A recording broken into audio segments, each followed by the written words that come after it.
Chapter 24, Care of Patients with Peripheral Nerve and Degenerative Neurologic Disorders. Parkinson's disease is named after a gentleman by the name of James Parkinson, who actually described the syndrome in 1871. It is considered a major health problem because of its crippling effects. It is a progressive disorder that begins rapidly and then advances more gradually. Parkinsonianism is used to describe a clinical syndrome that consists of a combination of any of the following symptoms: bradykinesia, rest tremor, rigidity, or postural instability. The stimulation of the basal ganglia causes muscle tone in the body to be inhibited and allows refined voluntary movements. Two neurotransmitters accomplish this action. It's dopamine and acetylcholine. Acetylcholine-producing neurons transmit excitatory messages through the basal ganglia. Dopamine inhibits the function of these neurons to allow for voluntary control movement. There is usually a balance between the neurotransmitters. The degenerative changes, however, in the basal ganglia that lead to Parkinson's disease lead to a decrease in dopamine. The acetylcholine secreting neurons are active and create an imbalance between the excitatory and the inhibitory neuronal activity. The onset of Parkinson's disease is gradual and may only involve one side of the body to begin with. There is a triad or three symptoms that are characteristic of Parkinsonian disease: tremor, bradykinesia, and rigidity. Tremor is often known as a pill rolling motion of the thumb against the fingers. Bradykinesia causes slow movement and speech, and it produces a poor body balance, a certain characteristic gait, and a difficulty with initiating movement. The gait is known as shuffling, with short steps that become quicker. For rigidity, this affects the skeletal muscles and contributes to the postural changes and difficulty with movement. These changes affect coordination and balance. The face will eventually become blank or mask-like in appearance, with little or no expression being shown. Speech becomes low in tone, monotonous sounding, and slow. Drooling may eventually occur. Dopaminergic synaptic activity is mediated by dopamine. Cholinergic synaptic activity is mediated by acetylcholine. There needs to be a balance between the two types of synaptic nerve activity to produce normal motor function. With Parkinson's disease, there is an excess of cholinergic activity that produces akinesia and rigidity, and there is an excess of dopaminergic activity that produces the involuntary movements. Currently, the medications for Parkinson's disease involve controlling symptoms, not slowing or controlling the disease. The drug therapy aims to provide dopamine to the basal ganglia and reduce symptoms. MAOIs may be used to block the metabolism of dopamine, leaving more dopamine in circulation. Multiple drugs will interact adversely with MAOIs. The patient should consult with any healthcare provider before taking any other medication or drug with an MAOI. Patients that take carbidopa, levodopa, amantadine, or bromocriptine for orthostatic hypotension and urinary retention need to be monitored. Patients that take the carbidopa-levodopa, they need to be assessed for excessive or inappropriate sexual behavior. Bromocriptine may cause changes in the mental status. Amantadine may cause insomnia and should not be given at bedtime. Many of these medications may cause drowsiness, nausea, dyspepsia, and abdominal pain. Anticholinergic medications are contraindicated in patients that have acute narrow-angle glaucoma. Anticholinergics may cause dry mouth and constipation, and that fluids should be increased to 3,000 milliliters daily. Constipation should be treated as necessary by attempting to add fiber to the diet first. Blood pressure should be monitored and pulse should be taken during any initiation or for any adjustment of anticholinergic medications.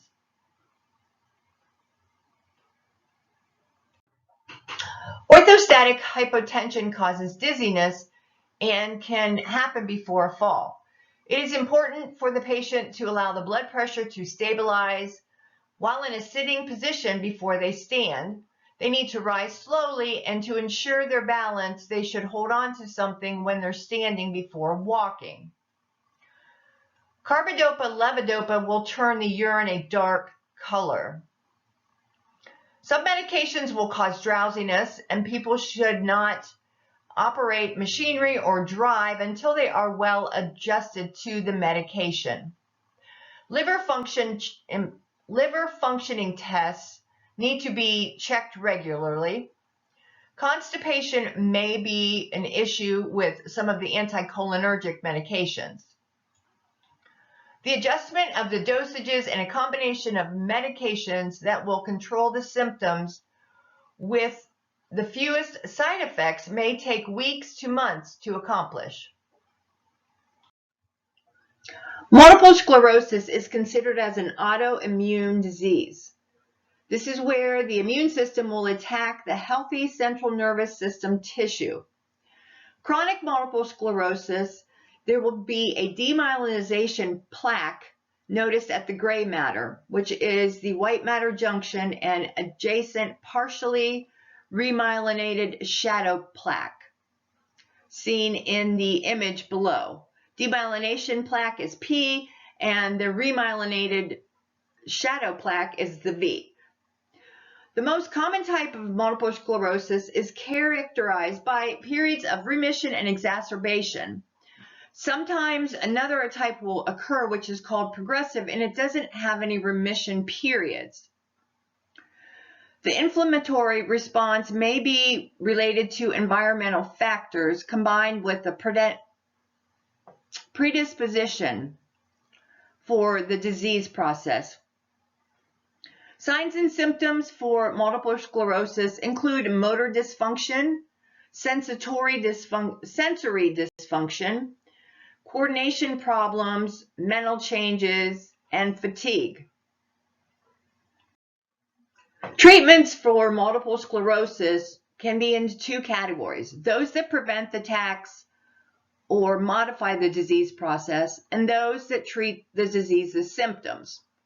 Most of the therapeutic effects are centered on supportive measures to maintain resistance to infection, reduce muscle spasticity, and manage specific symptoms like diplopia, speech disorders, muscle weakness, fatigue, and depression. An exercise program is extremely beneficial for these patients because it helps relieve spasticity and improve their overall coordination. As seen in this image, in A is an example of a normal nerve cell with a myelin sheath. B shows a normal axon. C shows the myelin breakdown. And D shows that the myelin is totally disrupted and the axon is not functioning. This is the way multiple sclerosis progresses. There is a relapsing remitting type that is common. This has clearly defined relapses of acute worsening neurologic functioning, or partial or complete recovery will occur in the remission period. The primary progressive multiple sclerosis is slow, but almost always continuously worsening with occasional plateaus and temporary minor improvements. The relapsing progressive disease is where the disease steadily worsens from onset, but there are clear acute relapses with or without recovery.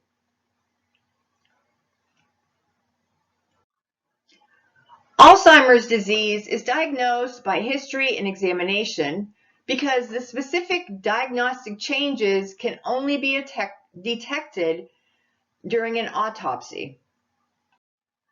Amyotrophic lateral sclerosis, or also known as Lou Gehrig's disease, is a progressive neuromuscular disease characterized by degeneration of the gray matter in the anterior horns of the spinal cord and the lower cranial nerves.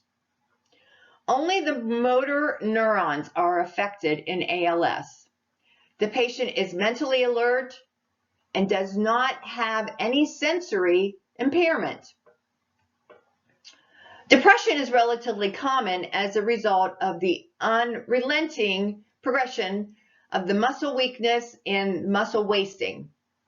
The death routinely will result from respiratory infection and dysfunctioning, as weakness and wasting of the respiratory muscles will impede normal respiration and the mechanisms that are able to clear bacteria and secretion from the lungs.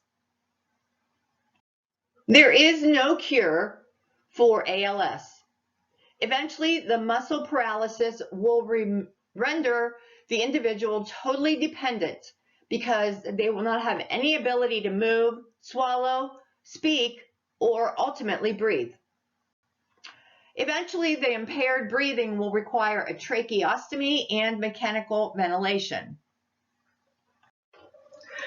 Guillain-Barré syndrome is one of the rare immune-mediated polyneuropathy diseases that affect the peripheral nervous system, especially the spinal nerves that are outside of the spinal cord. The cause of this disease is not known, but it routinely follows a simple viral respiratory infection or a gastroenteritis in adults within 2 to 4 weeks. Pathologic changes will include demyelination, inflammation, edema, and nerve root compression. Within the first 2 weeks, plasmapheresis, in which the patient's own plasma is removed and washed to remove any antibodies, will actually hasten the recovery in some individuals, and it may decrease the time during which the ventilation support is necessary. Nutritional support using a feeding tube may be required because of dysphagia. Most patients with Guillain-Barré syndrome recover and walk independently at 6 months, and most will have full motor recovery within 1 year. The acute phase goal is to sustain life, prevent complications related to immobility, and promote rest and comfort. Respiratory problems are particularly troublesome and may require suctioning, trach care, or artificial ventilation. The static phase is a plateau where the patient reaches 1 to 3 weeks after the onset of the illness. The rehabilitation is a gradual recovery. The patient may become excited over the change in their condition and then must be prevented from overexertion because it can lead to a relapse. As their muscle functioning returns, the level of exercise and activity is slowly increased. This may take up to 2 years for maximal improvement with return to normal functioning. For poliomyelitis and postpolio syndrome, it has been found that swimming in warm water is promoting comfort and help maintains flexibility in the individual affected by these disease processes. Huntington disease or Huntington chorea is rare and it's genetically transmitted degenerative neurologic disorder. It is characterized by abnormal movements. It is routinely evident during the 4th or 5th decade of life, but it can occur earlier. Both genders are equally effective. The disorder is progressive and causes disability and death within 15 to 25 years after the signs appear. Death is routinely from neurologic degeneration that affects all the body systems. For myasthenia gravis, the skeletal muscles, respiratory muscles, and muscles that are innervated by the cranial nerves are all affected. There are multiple symptoms: diplopia, difficulty chewing and swallowing, and ptosis. The voice can become hoarse or nasal in quality, and the volume will decrease toward the end of a sentence. Severe muscle weakness that improves with rest is a primary symptom of myasthenia gravis. Any of the skeletal muscles may be involved. The intestinal system, bladder, and the heart muscles are not affected by myasthenia gravis. The ptosis, or the drooping of the upper eyelid, is a characteristic of muscle weakness noticed in myasthenia gravis. There are two modes of therapy: managing the disease by treating the symptoms, and managing the underlying cause of the symptoms by inducing remission. Anticholinesterase therapy is the primary treatment. The dosage of anticholinesterase is precise and calculated for each patient. The aim is to achieve a balance between too much and too little anticholinesterase or acetylcholine at the neuromuscular junction. The method of treatment is to remove the thymus gland. This will help decrease the antibody production.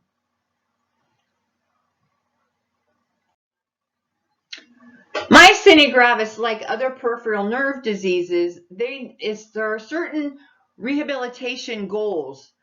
For all patients, it includes education about their disease process, the foods they need to eat, the support that they can find in their communities. The goal for each and every patient that is affected with any peripheral nerve disease is to help them maintain their independence as long as humanly possible.